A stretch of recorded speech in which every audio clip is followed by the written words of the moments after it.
안녕하세요. 미국주식론 대학의 미준입니다. 5월 22일 오늘의 미국주식 뉴스를 시작합니다. 오늘도 변함없이 미국 주식 투자의 정석을 지키고 있는 미준에 오신 것을 환영합니다. 행복한 금요일이 또 찾아왔습니다. 앞으로 다가오는 주말 여러분들 좋은 계획 많이 만드셨는지 모르겠습니다. 저는 이번 주에 좀 일하는 게 빡빡해서요.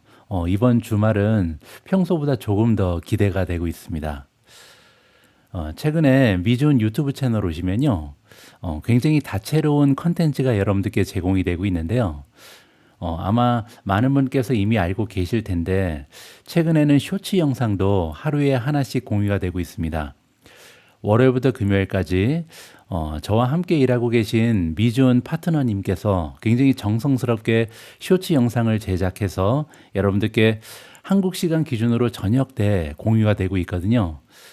그래서 투자의 기본 원칙이라든지 투자 철학 이런 기본적인 상황을 점검하는데 적지 않은 도움이 될 것이라고 기대하고 있습니다.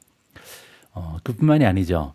최근에는 제가 미국 주식 투자 관련해서 컨텐츠를 제공할 뿐만 아니라 개인적인 인생 이야기를 많이 하기 시작했잖아요. 그래서 미주은행이라는 새로운 코너를 운영하고 있습니다. 미주은행은요, 미국 주식으로 은퇴해서 행복하게 약자인데요. 이 영상은 제 와이프가 도와줘서 이렇게 게시를 하고 있습니다. 제가 몇 달 전에 새롭게 발간한 책이 하나 있습니다. 노력의 배신이라는 에세이인데요. 사실 그 내용은 에세이라기보다는 자기 성찰, 자기 개발서거든요. 그래서 여기에 나와 있는 많은 내용들을 좀 책 읽기 귀찮으신 분들이 있잖아요. 그래서 제가 여태까지 살아온 그 흔적이 남아있는 사진과 동영상과 함께 제 목소리를 통해서 이 책을 한 챕터씩 이렇게 읽어드리고 있습니다. 그래서 이 영상도 여러분들 굉장히 도움이 많이 될 수 있는 내용이기 때문에 시간 되시는 분들은 한 번쯤 체크를 해 보시면 좋을 것 같습니다. 우리가 주식 투자 열심히 하는 건 공통적으로 다 목표는 같잖아요. 행복한 인생을 누리기 위해서죠. 그래서 제가 볼 때 미주은 영상도 중요하지만 미주은행 영상도 금어지않게 굉장히 중요성이 크다라고 생각을 합니다. 제가 이 영상을 어제 올리고 나서 댓글 하나를 받았습니다. 이 댓글은 퍼스트로라는 아이디를 쓰시는 분께서 남겨주셨는데요. 저는 타인의 생일을 절대로 챙기지 않는데요. 날짜를 기억하는 것도 귀찮고 그것을 메모하는 것도 싫어서지만 더 싫은 건 제 생일을 남에게 챙겨받기 싫고 부담스럽습니다. 제가 챙겨주는 만큼 타인도 부담을 가질 것이고 타인이 설령 제 생일을 먼저 챙기더라도 저는 너무 부담스러울 것 같습니다. 생일을 챙긴다는 것은 어떤 것을 해준 것일까요? 너무 궁금합니다. 이 질문을 남겨주신 분께서 이제 어제 올라갔던 미주은행 영상을 보셨는데요. 제가 예전에 이제 총지배인을 할 때 직원 생일을 굉장히 각별하게 챙겼습니다. 저는 콤보 호텔을 맡아서 운영을 했었는데요. 콤보 호텔은 뭐냐면 호텔이 하나가 아니라 두 개가 붙어 있었습니다. 그러다 보니까 함께 일하는 직원의 수도 200명이 훌쩍 뛰어넘었거든요. 그런데 이 직원들의 생일을 한 명 한 명씩 제가 직접 그 현장에 찾아가서 그 직원이 만약에 뭐 레스토랑 직원이면 레스토랑으로 가고요. 뭐 재경부 직원이면 재경부 오피스를 가고 이런 식으로 생일 축하를 하기 위해서 직접 직원을 방문하고 또 생일 케이크도 같이 전달을 해주고 생일 노래 부르고 이렇게 조금은 신경을 써서 그 사람들의 생일을 챙겨왔던 그런 기억이 있습니다. 그걸 보고 이렇게 질문을 남겨주신 것 같은데요. 제 생각에 생일을 챙긴다는 것은요, 단 하루라도 어떤 사람에게 나의 관심을 온전히 전해주는 행위가 아닐까, 이렇게 좀 정의를 해보고 싶습니다. 물론 이제 댓글을 남겨주신 분은 저랑은 성향이 좀 많이 다르신 거고요. 사람마다 성격이 다 다르기 때문에 같은 방식으로 행동하기는 좀 어렵겠죠. 근데 저는 개인적으로 많이 주고 많이 받는 걸 굉장히 좋아합니다. 그게 관심이 됐건 선물이 됐건 사랑이 됐건 저는 가능한 한 많이 받고 싶고요. 근데 부담이 전혀 되지 않습니다. 많이 받으면요, 더 많이 주면 되잖아요. 그래서 이렇게 기브앤테이크를 굉장히 좋아하는 성격을 가졌다고 오늘 좀 말씀을 드리고 싶습니다. 제가 오늘 갑자기 이 말씀을 왜 드리냐면요. 오늘 이제 미준 멤버십 할인이 끝나잖아요. 그래서 어제 방송에서 제가 이제 50% 할인 끝나니까 좀 가입을 서둘러 주십사 이렇게 홍보 메시지를 여러분들께 공유했죠. 그리고 나서 멤버분들께 이런 부탁 말씀을 드렸습니다. 현재 진행 중인 미준 멤버십 50% 할인 행사를 통해서 아직까지 멤버십을 고민하고 계신 분들께 조금이나마 도움이 되고 싶은 마음을 가지고 있다. 그래서 한 분이라도 더 참여하실 수 있도록 여러분들께서 지금까지 미준 멤버십과 함께 하시면서 직접 느꼈던 점, 그리고 실제로 도움이 되었던 부분, 투자 공부와 시장을 바라보는 관점에서 달라진 점이 있으셨다면 방금 전에 제가 게시한 유튜브 영상의 댓글을 통해서 솔직하게 나누어 주시기 바란다라고 부탁 말씀을 드렸습니다. 더도 말고 덜도 말고 여러분들께서 직접 경험하신 그대로의 이야기를 좀 전해 주십사 이렇게 부탁드렸거든요. 자, 그런데 정말 여기 보시면요. 무려 299개의 댓글이 올라왔습니다. 제 채널의 원래 댓글 개수를 보시면요. 106, 111, 63, 15, 16, 108, 146, 140, 200이 넘는 경우가 거의 없잖아요. 근데 어제 영상에는 무려 300개에 가까운 댓글이 바로 달렸습니다. 그리고 그 내용을 제가 하나하나 다 읽어봤거든요. 그래서 어제 하루 정말 저는 구름 위를 나는 기분이었습니다. 정말 많은 분들께서 미준 멤버십에 많은 도움을 받았다. 정말 수익률도 좋고 앞으로도 평생 같이 할 거다. 이렇게 칭찬도 많이 해주시고 개인적으로는요. 내가 정말 서서히 인플루언서가 되고 있나라는 좋은 기분이 드는 하루였습니다. 아까 말씀드린 것처럼 저는 기브 앤 테이크를 정말 좋아하거든요. 어제 이렇게 저한테 많은 분들께서 여러분들의 시간을 나누어 주셨잖아요. 이러한 노력을 베풀어 주신 분들을 위해서 제가 더 많이 드릴 수 있도록 최선을 다하도록 하겠습니다. 자, 그러면 5월 22일 준비된 오늘의 빅주식 뉴스 바로 시작합니다. 오늘도 어제 미국 증시의 시황부터 정리하도록 하겠습니다. 일단 주요 지수들의 움직임을 볼 텐데요. 다우존스가 0.55% 올라가면서 마감이 됐고요. 나스닥 지수가 0.09% 소폭으로 상승했습니다. S&P 500은 플러스 0.17, 러셀 2000이 플러스 0.94로 가장 좋은 모습을 보였거든요. 그래서 러셀 2000이 이렇게 많이 올라갔다는 얘기는 어제도 말씀드린 것처럼 거시적으로 긍정적인 일이 있었겠구나 이렇게 기대가 가능한 거고요. 그리고 어제는 그제와 마찬가지로 굉장히 좋은 추세가 하나 발견되는데요. 초반에 비해서 가면 갈수록 주가가 올라갔죠. 특히 나스닥 같은 경우는 장 중반, 후반까지도 마이너스에 머물다가 막판에 플러스로 양전했습니다. 자, 이렇게 장 초반보다 후반에 분위기가 좋은 것은 그러한 분위기가 다음 날까지 이어질 가능성도 있기 때문에 우리가 오늘 증시도 한번 기대를 해볼 만합니다. 자, 그리고 추가적으로 긍정적인 부분이 있는데요. 여기 보시면 어제 상승한 종목은 3,148개, 그러니까 뉴욕 증시를 기준으로 하는 거죠. 56.3%의 주식이 상승했고요. 38.9%는 하락했습니다. 따라서 시장의 폭이 굉장히 좋았죠. 그리고 신고가를 기록한 종목이 160개, 그리고 신저가를 기록한 종목이 133개입니다. 따라서 신고가가 훨씬 더 많았다. 이 부분도 긍정적이고요.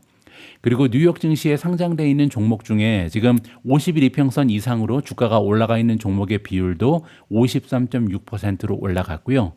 물론 아직 200일 이평선보다 상승 추세가 좋았던 종목은 47.9%에 불과합니다. 따라서 장기적인 추세는 아직까지도 하락세가 더 우세하다 이렇게 보시면 되겠죠. 자, 다음에는 S&P 500으로 넘어갑니다. 자, 보시는 것처럼 어제는 S&P 500도 상승한 종목의 수가 훨씬 더 많았습니다.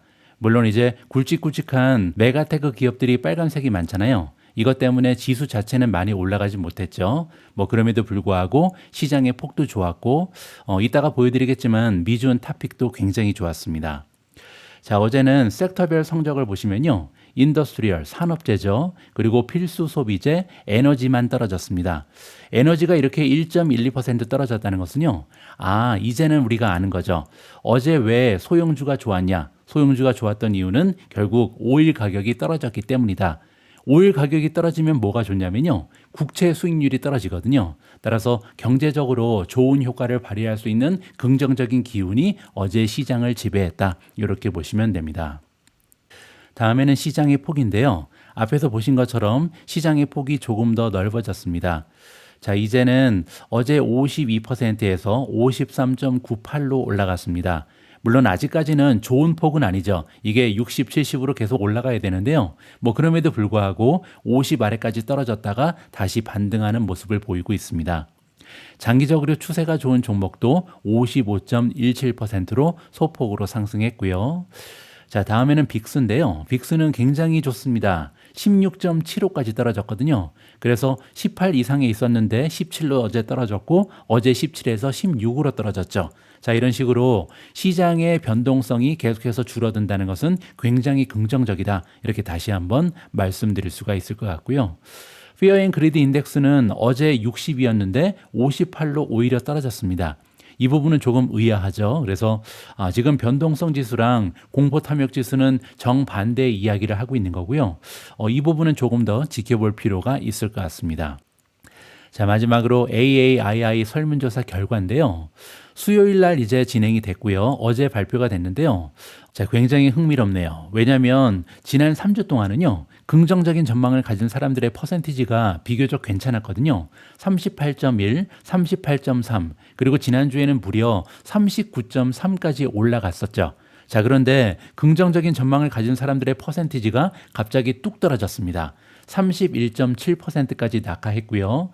제가 볼 때는 아무래도 호르무즈 해협이 빨리 뚫려야 이 퍼센티지가 올라갈 가능성이 있고요. 지금은 시간이 지나면 지날수록 인플레이션에 대한 우려가 더 커지니까 이러한 현상이 발생하는 것이 아닌가 개인적으로 진단하고 있습니다.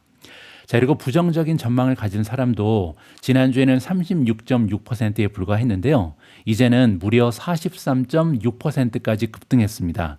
역사적인 평균은 보통 31%만 부정적이거든요. 그래서 지금은 주식을 팔고 현금을 들고 있는 사람이 굉장히 많다. 다시 한번 말씀드리지만 이런 식으로 긍정적인 전망보다 부정적인 전망이 훨씬 더 많을 때는요. 주가가 큰 폭으로 폭락하기는 조금 어렵습니다. 주가가 큰 폭으로 폭락하기 위해서는 주식을 파는 사람들이 갑자기 몰려야 되잖아요. 근데 주식을 팔 수 있는 사람이 지금 현재 31.7%에 불과하죠. 왜냐하면 나머지 사람들은 주식을 많이 가지고 있지 않거나 이미 주식을 몽땅 팔아버렸을 가능성이 높기 때문이죠. 그래서 역발상으로 봤을 때 지금 현재 AAII 설문조사 결과는 그렇게 부정적이지는 않다. 이렇게 보시면 될 것 같습니다. 자, 물론 이렇게 좀 역발상을 하지 말아야 될 때도 있습니다. 그건 뭐냐면요. 베어마켓이 올 때죠. 그래서 이렇게 AAII 설문조사 결과가 굉장히 좋지가 않은데 실제로 펀더멘탈이 무너지기 시작하면요. 그거는 주식을 오히려 팔아야 됩니다. 근데 아직까지는 제가 볼 때 펀더멘탈이 무너지는 신호는 보이지 않고요. 공포감 때문에 주식을 판 사람이 많아 보인다. 이러한 공포감이 펀더멘탈의 붕괴로 이어지는지는 우리가 계속해서 뉴스를 따라갈 필요가 있을 것 같습니다. 자, 다음에는 미준 포트폴리오의 성적인데요. 어제는 나스닥이 0.09% 올라가면서 횡보했잖아요. 그거에 비하면 모멘텀 포트폴리오는 정말 좋았습니다. 일단 가장 위쪽에 암홀딩즈가 또 나옵니다. 이틀 연속으로 급등했죠. 어제는 16.16%나 올라갔는데요. 지금 거래량도 터지고 있습니다. 에버리지 볼륨이 8.42 밀리언입니다. 원래는 하루에 842만 주 정도가 거래가 되는데요. 어제는 무려 21.8이잖아요. 그래서 2100만 주가 넘게 거래가 되면서 거래량이 폭발적으로 늘어났다. 이 부분은 굉장히 긍정적이죠. 자, 그 뒤를 이어서 루멘텀도 11.1% 올라갔고요. 샌디스크가 플러스 10.75%, 블룸에너지 플러스 9.06, AAOI가 플러스 6.99, WDC, 웨스턴 디지털 플러스 5.84, 크레도 플러스 5.69, 코히런트 플러스 5.44, 마이크론 플러스 4.11, 델타크날리지 플러스 4.06, 벌티프 플러스 2.45, 셀레스티카 플러스 2.39, 마벨 테크놀로지 플러스 2.08, G보노바 플러스 1.88, TSMC 플러스 1.38, 마지막으로 AMD가 0.45% 소폭으로 상승했습니다. 자, 어제는 딱 두 종목이 마이너스로 마감이 됐는데요. 브로드컴 그리고 엔비디아입니다. 제가 볼 때는요. 지금 AI 수혜주에 투자하는 자본이 조금은 변동성이 커다란 주식으로 많이 이동을 하고 있습니다. 그래서 무거운 주식을 피하고 있다는 거잖아요. 그래서 최근에 주가 상승이 도드라지는 종목이 너무나 많기 때문에 이러한 현상이 나타나면서 브로드컴 그리고 엔비디아가 상대적으로 관심을 받지 못하고 있다. 저는 이렇게 진단하고 싶습니다. 자, 다음에는 앞에 없었던 우량주만 보도록 하겠습니다. 일단 탈레너지가 최근에 좋죠. 4.65% 추가적으로 상승을 했고요. 자, 밑으로 내려와 오면 아마존이 1.30% 올라갔습니다. 그 밖에 메타도 0.38% 추가적으로 올라갔고요. 구글은 어제 마이너스로 마감이 됐죠. 0.37% 하락 마감했습니다.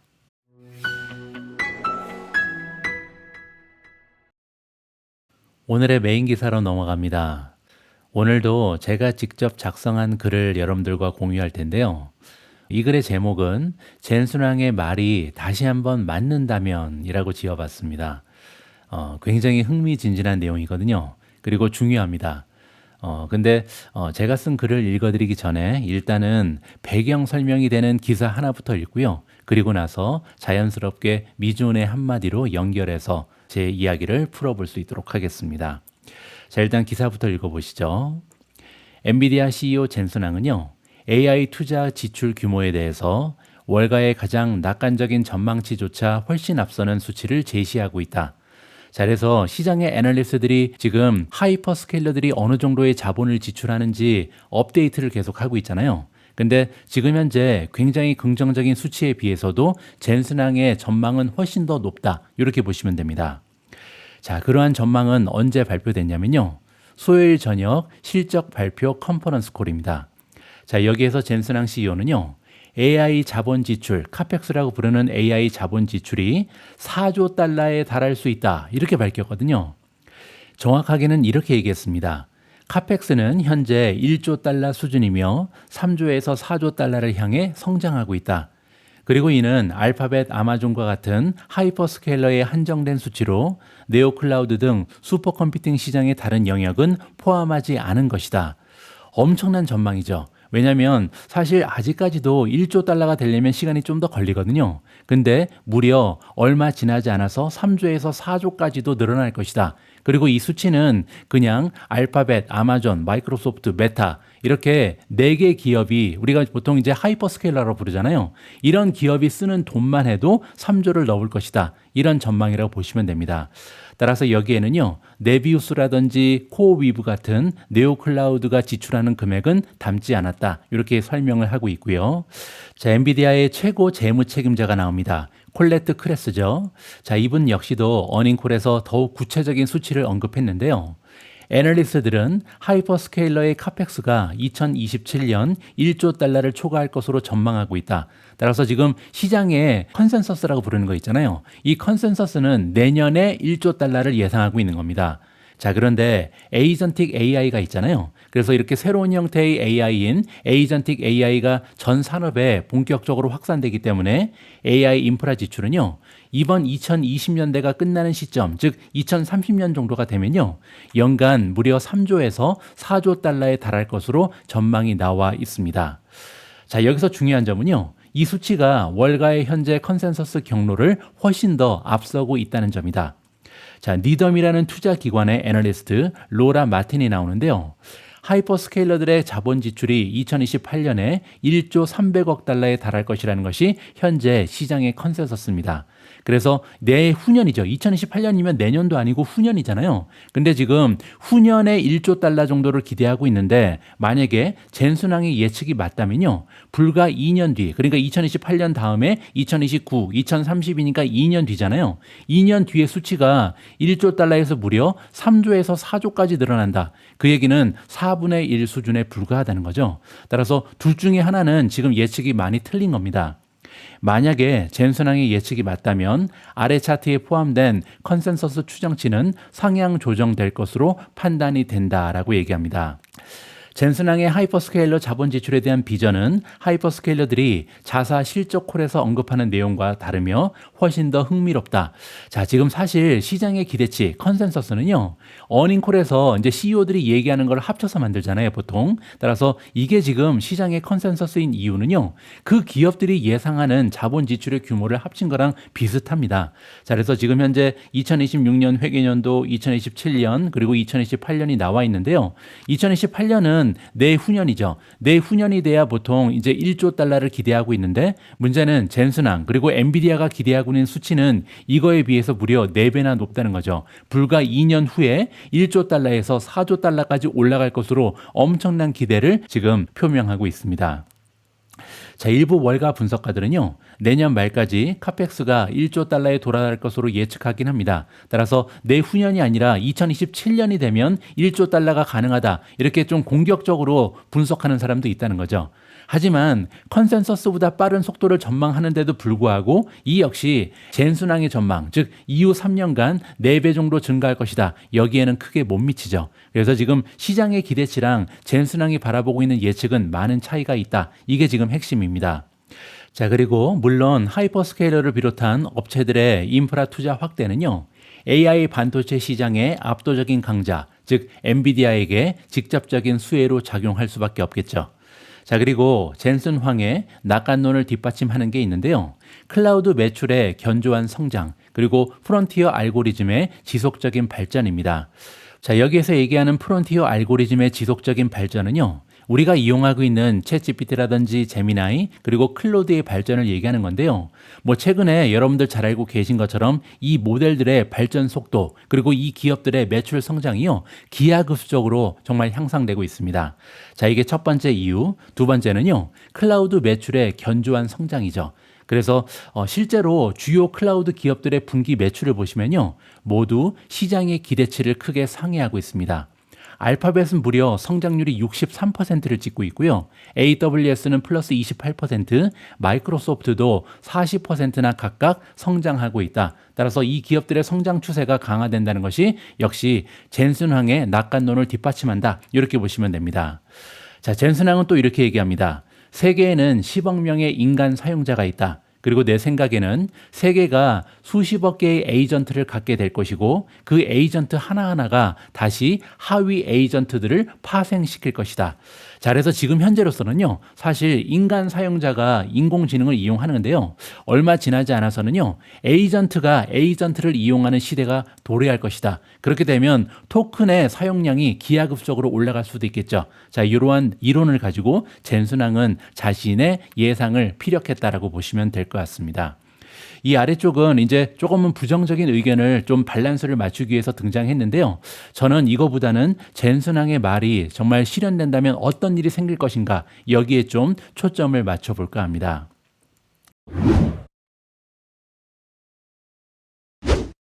자, 미존의 한마디로 넘어갑니다. 자, 그래서 만약에 위에서 소개해드렸던 젠슨황의 말이 맞아 떨어진다면, 그러면 이 말이 맞아 떨어지면 어떤 일이 생길 건지 여기에 대한 저의 생각을 피력해 보겠습니다. 자, 어젯밤 엔비디아 어닝 컨퍼런스 콜을 뒤늦게 찾아보면서 저는 정확히 3년 전에 비슷한 장면을 떠올렸습니다. 2023년 5월 달에요, 젠슨황은 시장에 한 가지 선언을 했습니다. 그게 뭐냐면요, 세상은 지금 범위형 컴퓨터에서 가속 컴퓨팅으로 이동하는 1조 달러 규모의 전환기에 진입하고 있다. 이런 얘기를 했거든요. 그때는 젠슨황이 1조 달러 얘기했을 때 사람들이 그냥 추상적으로 봤습니다. 실제로 다가오는 숫자가 아니었거든요. 1조 달러가 말이 돼? 정말로 기업들이 1조 달러를 지출한다고? 기회가 1조 달러라고? 이렇게 얘기했단 말이에요. 그리고 이제는 월가에서 이 순간을 엔비디아 모먼트라고 부릅니다. 왜냐하면 실제로 실현되고 있잖아요. AI가 컴퓨팅 자체를 재창조하려는 사실을 세상이 처음으로 깨달은 순간이 바로 3년 전 5월이었습니다. 자, 그리고 3년이 지난 지금 AI 혁명의 변화는요, 젠슨황의 예측보다도 훨씬 더 크고 더 빠르게 진행되고 있죠. 자, 그리고 어젯밤에 젠슨황은요, 다시 한번 시장에 커다란 폭탄 선언을 던졌습니다. 자, 그게 바로 위에서 소개드렸던 AI 인프라 지출에 대한 예측이죠. AI 인프라 지출은 이번 2020년대가 끝나는 시점까지 연간 3조에서 4조 달러에 달할 것이다. 이거는요, 지금부터 그때까지 쓰는 걸 다 합친 게 3조에서 4조라는 게 아니고요. 매년 3조에서 4조를 쓸 것이다. 이렇게 얘기하는 겁니다. 자, 저는 오늘 이 숫자 하나에 집중해서 이 글을 쓰고 있고요. 연간 3조에서 4조 달러의 AI 인프라 지출이 우리 투자자 입장에서는 어떤 의미로 다가오는지 여기에 대한 이야기를 해드릴까 합니다. 자, 만에 하나 이 숫자가 정말로 실현되면요. 이것은 엔비디아 주식의 이야기가 아니고요. 이것은 미준 포트폴리오 전체의 이야기다. 이게 핵심입니다. 자, 일단은 2025년 하이퍼스케일러들의 자본 지출 현황을 여러분들께 좀 보여드리고 싶은데요.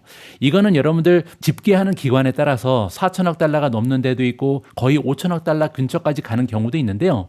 발표한 내용과 실제로 사용한 금액은 다르잖아요. 그래서 이거는 실제로 기업들이 사용한 금액을 합계했다라고 보시면 됩니다.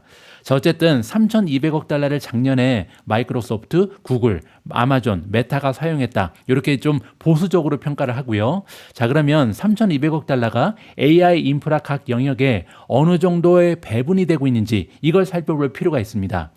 자, 일단 작년에 하이퍼스케일러가 사용한 3,200억 달러 중에 가장 많은 자금을 흡수한 부분은 역시 GPU입니다. GPU를 사기 위해서 가장 많은 돈을 썼다는 얘기죠. 그 비중은 36% 정도로 추정이 나와 있는데요. 기관에 따라서는 이 수치가 40%를 넘어가는 경우도 있으니 참고하시면 좋을 것 같습니다. 자, 이것 때문에 가장 많은 수혜를 받는 기업은 역시 엔비디아 그리고 AMD가 2위를 달리고 있고요. 자, 그 밖에 다른 카테고리를 보면요. 비중이 조금은 떨어지긴 합니다. 일단 맞춤형 반도체는 작년까지는 대세가 아니었죠. 그래서 11% 정도의 자금이 이쪽으로 들어가는 것으로 추정이 나와 있고요. 자, 수혜주는 여기에 있죠. 브로드컴, 마벨, TSMC, ARM 이런 종목들이 수혜를 잇고 있고요. 다음에는 메모리입니다. HBM을 포함한 메모리 부분은 8% 정도의 자금이 유입이 된다. 그래서 마이크론 그리고 SK 하이닉스, 삼성 수혜주라고 할 수가 있고요. 자, 그리고 스토리지도 만만치가 않죠. 무려 6%의 자금이 이쪽으로 배분이 되고 있고요. 샌디스크가 가장 커다란 혜택을 받고 있다. 이렇게 보시면 됩니다. 자, 그 밖에도 스위치랑 NIC를 포함한 네트워킹 부분에서 9%의 자금을 흡수하고 있는데요. 브로드컴, 마벨, 크레도, 셀레스티카, 델 컴퓨터 등이 수혜를 받고 있는 종목입니다. 광통신이 최근에 뜨고 있는데요. 지금 작년 기준으로는 전체 자금의 4% 정도만 이쪽으로 들어갔다고 보시면 되겠습니다.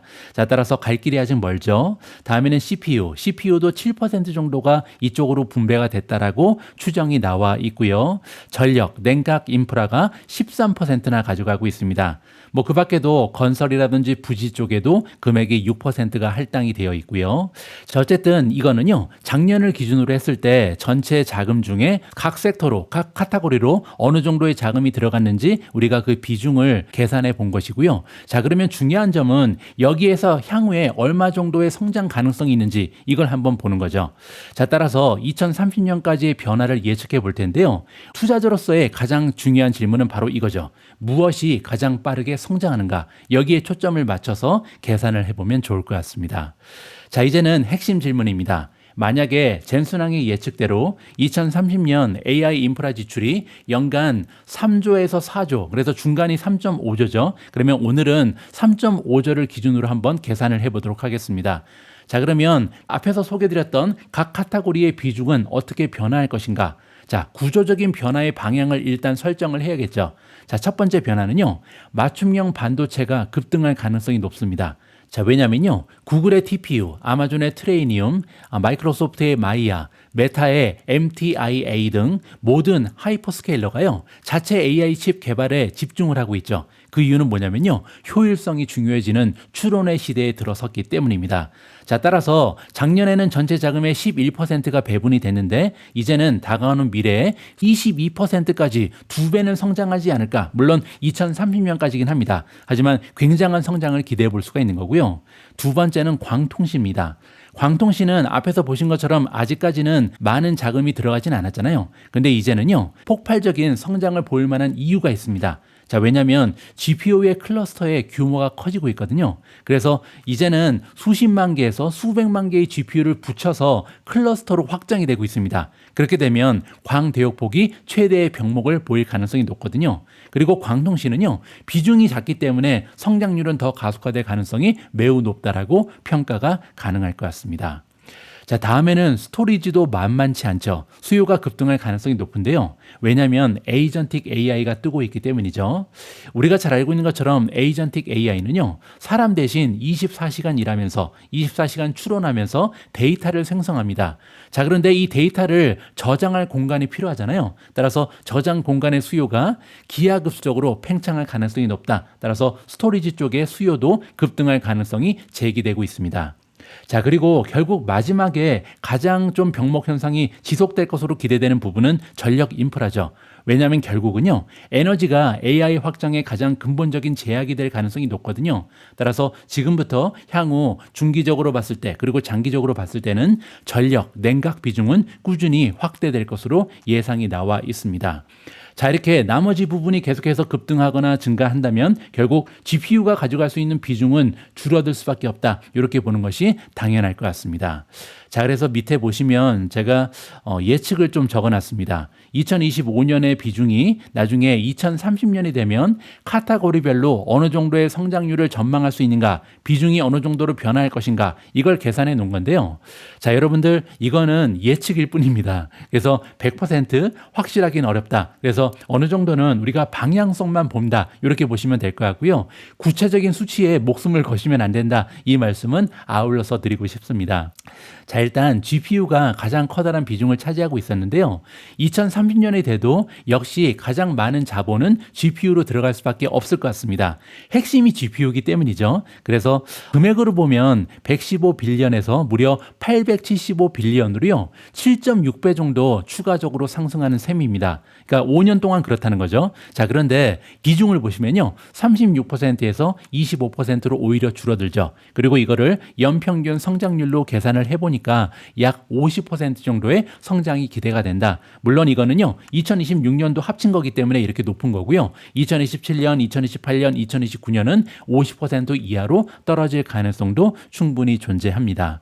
자, 두 번째는 맞춤형 반도체 ASIC인데요. 이거는 비중이 11%에서 22%, 2배 정도 올라갈 수 있을 거라고 말씀을 드렸잖아요. 근데 이거는 비중이 2배 올라가는 거고요. 실제적으로 만들어지는 매출의 규모는요, 35빌리언에서 770빌리언, 즉 5년 동안 22배 정도 성장을 기대하고 있습니다. 그만큼 가장 커다란 투자의 기회가 맞춤형 반도체 안에 있다. 이 부분을 기억할 필요가 있는 거죠.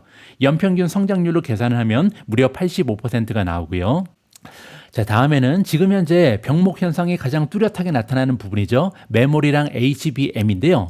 자, 이 부분도 비중이 8%에 불과했으나 2030년이 되면 11%까지 늘어날 가능성이 높습니다. 자, 그리고 절대 금액을 보시면요. 2025년 기준으로는 25빌리언인데 향후 2030년까지 약 385빌리언으로 늘어날 가능성이 높거든요. 그렇게 되면 매출의 증가는 무려 15.4배입니다. 매년 평균적으로 73%의 평균적인 성장률을 기대해 볼 수가 있는 거고요. 스토리지도 만만치 않죠. 20빌리언에서 280빌리언까지 무려 14배 정도의 성장을 기대해 볼 수가 있는 거고요. 연평균 성장률은 무려 70%에 달합니다. 다음에 네트워킹은 9% 정도의 자금이 흡수가 되고 있었는데요. 이것 역시도 11%까지 확대될 가능성이 높다. 그렇게 되면 30빌리언이 385빌리언으로 늘면서 매출의 성장률은 무려 67%, 평균적으로 그렇고요. 그리고 전체적으로 5년 동안 12.8배나 확장할 가능성이 높습니다. 자, 다음으로 가장 뜨거울 것으로 성장률이 좋다는 거죠. 성장률이 뛰어날 것으로 기대되는 부분은 광통신인데요. 자, 왜냐하면 4%에 불과했던 자본의 배분율이 7%까지 올라갈 가능성이 높죠. 그렇게 되면 작년에는 12빌리언에 불과했던 자본 지출이 245빌리언으로 늘어납니다. 그거는 매년 평균적으로 83%라는 성장률이 계산이 되고요. 5년간의 매출의 성장은 무려 20배가 넘어간다. 이런 식으로 투자의 기회를 살펴볼 수가 수가 있겠습니다. 자, 그 밖에도 CPU는 6.1배, 그리고 전력 냉각 인프라는 12.3배의 성장을 우리가 기대해 볼 수가 있는데요. CPU 같은 경우는 범용 컴퓨팅을 합쳤기 때문에 숫자가 조금 낮아졌다. 이 부분은 참고할 필요가 있는 것 같습니다. 자, 그리고 중요한 점은 뭐냐면요. 결국 이 모든 것에 분산 투자를 해야 됩니다. 왜냐하면 합계를 봐도 마찬가지거든요. 지금 작년에 비해서 2030년에 비교하면요. 성장률이 10배를 넘어갑니다. 따라서 엔비디아의 젠슨왕의 말이 다시 한번 맞아 떨어진다면 아직까지도 투자의 기회는 넘쳐난다. 이 부분이 가장 중요한 메시지가 아닐까 개인적으로 생각하고 있습니다. 자, 다시 한번 말씀드리지만 전망치는 불확실성을 감안한 방향성 분석임을 반드시 좀 참고해 주시기 바랍니다. 따라서 이 수치가 중요한 게 아니고요. 방향이 지금 그렇다. 즉 11배 넘게 전체적인 시장이 올라갈 가능성이 높다. 이 부분에 집중을 해 주셨으면 합니다. 자, 따라서 제가 여기에 각 종목이 어느 정도의 수혜를 입고 어느 정도의 성장을 만들어낼 수 있는지 분석을 해봤는데요. 이거는 그렇게 중요한 것은 아닌 것 같습니다. 전체적으로 방향성이 그렇다. 그리고 이 전반적인 AI 수혜 기업들이 10배 이상의 성장을 아직까지도 앞두고 있다. 물론 작년부터죠. 이 부분을 우리가 집중할 필요가 있겠죠. 자, 미존의 마지막 한마디로 마무리하도록 하겠습니다. 요즘에는 좀 뜸해졌는데요. 불과 얼마 전까지만 해도 제가 6년 이상 엔비디아 주식에 투자하면서 가장 많이 흔히 받던 질문이 하나 있습니다. 그게 뭐냐면요. 제2의 엔비디아는 무엇인가? 엔비디아 말고는 어떤 걸 사야 되는가? 이런 질문을 굉장히 많이 받았거든요. 자, 그런데 오늘 제가 위에서 보여드렸던 분석이 이 질문에 대한 답이 좀 되었으면 합니다. 언제까지나 계속 엔비디아를 1등 기업에 놓을 수는 없거든요. 왜냐하면 엔비디아는 성장을 거듭하죠. 그리고 절대값으로 봤을 때는요. 최고의 기업이 확실합니다. 하지만 주가의 상승률은요. 성장률과 일치하는 경우가 굉장히 많거든요. 따라서 엔비디아의 성장률을 넘어서는 새로운 기업들이 계속해서 등장하고 있고요. 우리가 해야 되는 것은 뭐냐면 과연 어떤 섹터에서 과연 어떤 카테고리에서 가장 뛰어난 성장률이 만들어질 것인가. 그리고 그 카테고리에서 1등 기업은 무엇인가. 여기에 좀 집중을 했으면 합니다. 자, 정리하겠습니다. 젠슨왕이 이야기한 연간 3조에서 4조 달러의 AI 인프라 지출은요. 결코 엔비디아 한 회사의 매출이 아닙니다. 이것은 오히려 하나의 거대한 AI 생태계가 흡수하는 자금의 총 규모다. 이 점에 우리가 집중할 필요가 있고요. 3년 전 2023년 젠슨왕이 1조 달러 시장을 언급할 때 GPU가 그 시작점이었습니다. 그렇기 때문에 그때는 엔비디아에 가장 많은 비중을 두고 투자를 진행할 때였죠. 하지만 이제는요, 메모리, 스토리지, 맞춤형 반도체, 광통신, CPU, 전력 수혜주로 그 투자의 기회가 빠르게 확장되고 있습니다. 자, 그리고 그 원 안에 우리의 미지원 탑픽들이 자리 잡고 있다. 저는 이렇게 말씀드리고 싶고요. 젠슨왕이 이야기한 대로요. 만약에 에이전틱 AI의 챗GPT 모먼트가 지금 도래했다면 이것은 또 한 번의 시작에 불과하다. 이렇게 말씀드리고 싶고요. 지금 현재 메모리, 스토리지에 엔비디아 모먼트가 찾아왔죠. 그리고 점점 광통신, CPU의 모먼트가 오고 있고요. 나중에는 전력 수혜주의 모멘트가 그 뒤를 따를 것이다. 저는 이렇게 생각합니다. 자, 물론 과거에도 항상 그랬던 것처럼 주가 차트는요. 늘 지그와 재그를 반복하면서 우리의 투자 확신을 흔들기 위해 최선을 다할 겁니다.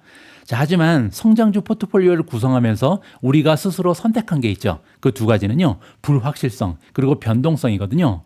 자, 따라서 우리가 스스로 선택한 불확실성과 변동성을 외면하거나 자꾸만 회피하려 그러면 안 되겠죠. 이거를 겸허하게 받아들이면서 투자 확신을 유지해야 된다. 이 말씀을 좀 드리고 싶습니다. 자, 왜냐면요. 불확실성과 변동성을 잠시 걷어내고요. 그 아래쪽을 살펴보면 현재 역사상 가장 거대한 산업적인 구축, 즉 AI 혁명이 메가테크 기업이라는 든든한 자금원을 확보한 채 믿을 수 없는 높은 수익성을 갖추고 더욱더 빠르게 성장을 거듭하기 때문이죠. 이거는 닷컴 버블과는 다릅니다. 실제 수치로 뒷받침되고 있는 AI 혁명이다. 이 부분에 집중할 필요가 있고요. 자, 물론 영원한 것은 없습니다. AI 수혜주들도 결국은 폭락 추세로 돌아서겠죠. 하지만 그 신호는요. 월가의 컨센서스가 하락 추세로 바뀌는 날이고요. 그날까지 여러분들과 저는 AI 혁명의 수혜를 꾸준히 누리면서 우리의 경제적인 자유를 조금이라도 많이 성취하면 좋을 것 같다는 생각을 가지고 있습니다.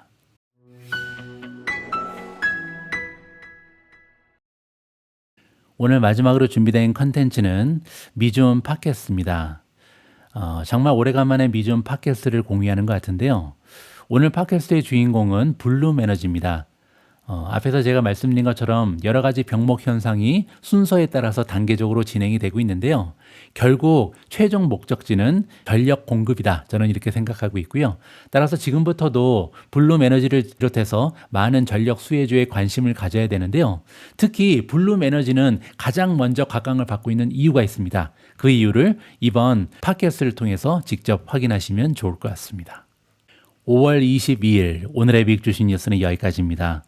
이번 주에도 미주온과 함께 미국 주식 투자 열심히 해주신 모든 분들께 진심으로 감사 말씀드립니다. 저는 다음 주에도 여러분들 투자 활동에 도움될 수 있는 소중한 정보 잔뜩 모아서요. 다시 인사드릴 수 있도록 하겠습니다. 우리 모두가 미국 주식 투자로 은퇴하는 그날까지 다 함께 화이팅입니다. 행복한 하루 되세요. 감사합니다. 안녕하세요. 미주온 패밀리 여러분. 미주온입니다. 안녕하세요. 오미주입니다. 미주훈님, 오늘은 어떤 종목에 대해서 배워볼 건가요? 오늘은 지난달 주가가 무려 109% 상승한 종목을 가져왔습니다. 엔비디아도 마이크로소프트도 메타도 아닙니다. 바로 블룸 에너지입니다. 블룸 에너지요? 연료전지 회사 아닌가요? 에너지 회사가 기술주를 제쳤다는 게 신기한데요. 오늘 핵심 메시지는 딱 하나입니다. AI의 진짜 병목은 GPU가 아니라 전력 공급이다. 이 한 문장을 중심으로 블룸 에너지를 깊이 들여다보겠습니다. S&P 500이 플러스 10.43포인트, 나스닥이 플러스 15% 이상을 기록한 달에 블룸 에너지는 플러스 109%로 기술주 단일 종목 중 압도적인 1위였습니다. 엔비디아, 마이크로소프트, 메타가 모두 1위가 아니었다는 게 정말 놀랍네요. 시장이 뭔가 새롭게 인식하기 시작한 것 같아요. AI 인프라가 깔리려면 전기가 먼저 와야 한다.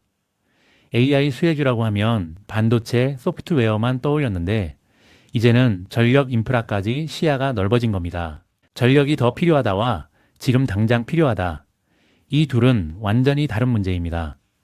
원전과 전력망 확장은 첫 번째 문제는 풀지만 두 번째는 풀지 못합니다. 어떻게 다른 건가요? 블랙웰에서 루빈 울트라까지 불과 2년 만에 전력 소모가 5배 증가했습니다.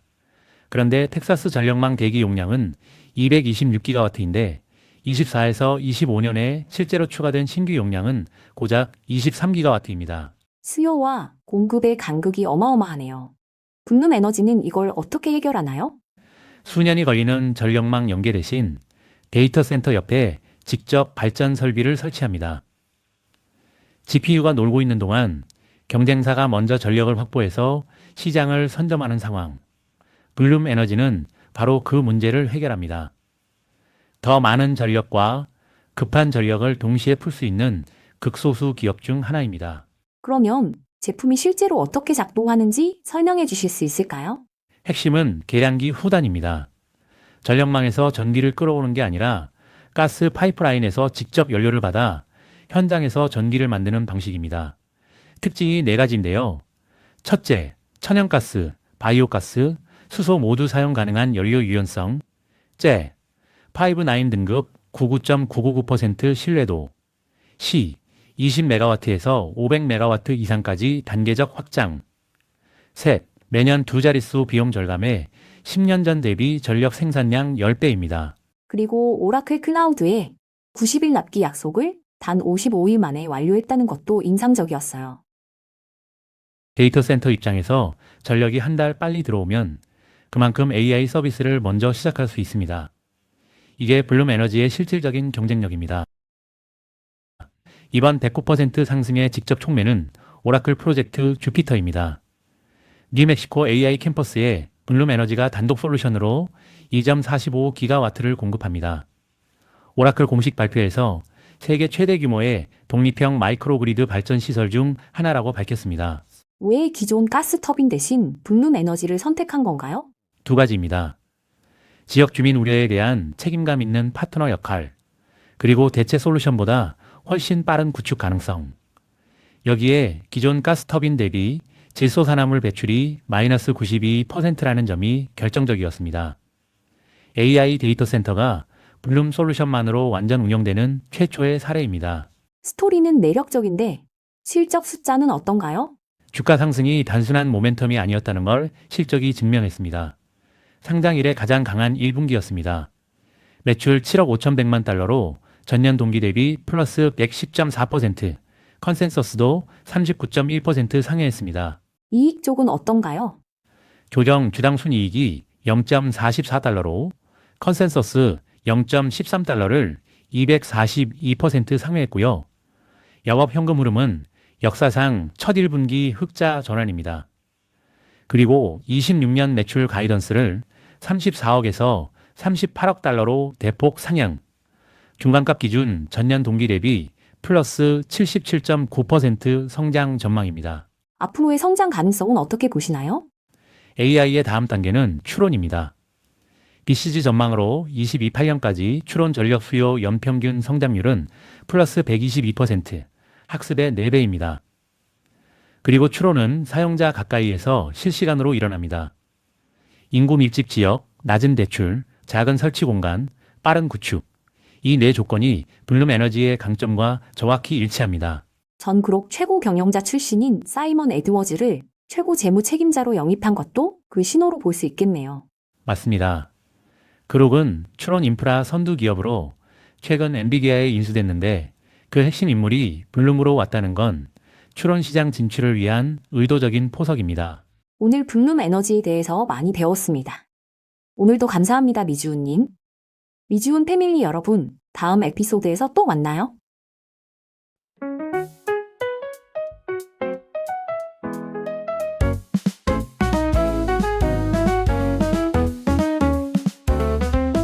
작은 꿈 시작이 중요해. 희망의 미래를 함께 심어가 매일매일 조금씩 자라나 마음속에 설렘이 끼었나. 욕심은 버려, 이번에도 다르진 않을 거야. 결과는 과정의 연속일 뿐 어두운 조정이 와도 두렵지 않아. 미주은 손을 잡고 나아가 보이지 않는 내일의 빛이 되어줄게.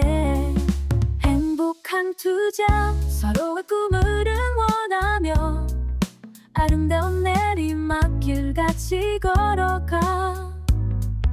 행복한 투자, 미주와 함께 우리 모두 감히 흡주시가로 은퇴하는 그날까지 다 함께.